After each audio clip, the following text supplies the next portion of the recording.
Orang bisa bermimpi sebesar-besarnya, tapi too bad, terkadang mimpi kita, impian kita itu dihalangi oleh orang lain. Dan siapa orangnya? Bisa jadi kakak atau adik, bisa jadi teman, bisa jadi teman sekerja, teman sekantor, teman sekelas, atau bahkan mungkin orang tua kita sendiri. Teman-teman sudah pernah nonton film Krisya? Filmnya bagus. Dan di film itu gue lihat kalau ternyata sebuah fun fact ya, Krisya dilarang untuk nyanyi, ngeband oleh orang tuanya.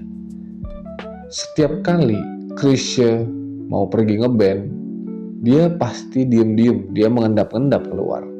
Dan kalau ternyata orang tuanya tahu bahwa wah ternyata Krisya keluar itu demi ngeband, rumahnya langsung dikunci, pagarnya digembok. Dan ketika Krisya pulang, dia harus manjat pagar. Dengan susah payah dia harus kembali ke rumah. Dan apakah Krisya berhenti bermimpi setelah itu? Ternyata enggak. Dia rela dikunciin, dia rela lompat pagar demi dia bisa ngeband, demi dia bisa nyanyi, demi dia bisa berkarya. And then the rest is history. Seperti yang kita tahu sekarang, karya-karya Krisya adalah karya yang luar biasa. Gue yakin semua orang di Indonesia nggak ada yang nggak tahu Krisya. Semua orang pasti tahu dong Krisya dong. Kalau orang Indonesia nih ya, pasti tahu Krisya dong.